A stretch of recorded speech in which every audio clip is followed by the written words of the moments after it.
छोड़ गुजर नहीं को जा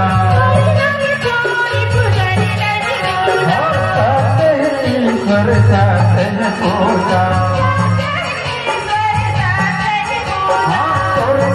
छोड़ गुजर नहीं को जा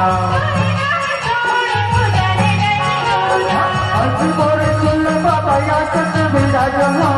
अजमोर सुन बाबा याद विराज हो करना सरल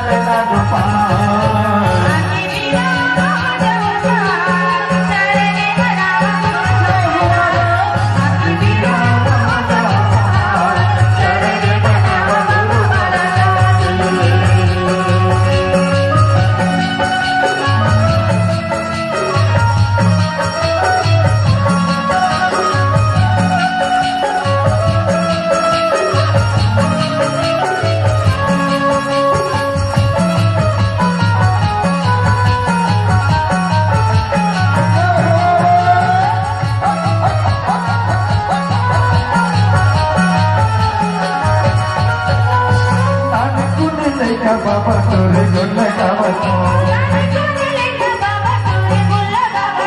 और भयो भगत के दिया न जलावत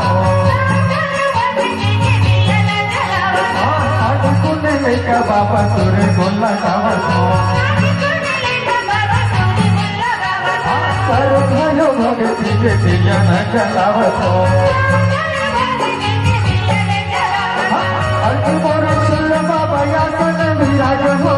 अजमोर सुन बाबा याद विराज हो जगत मोर दास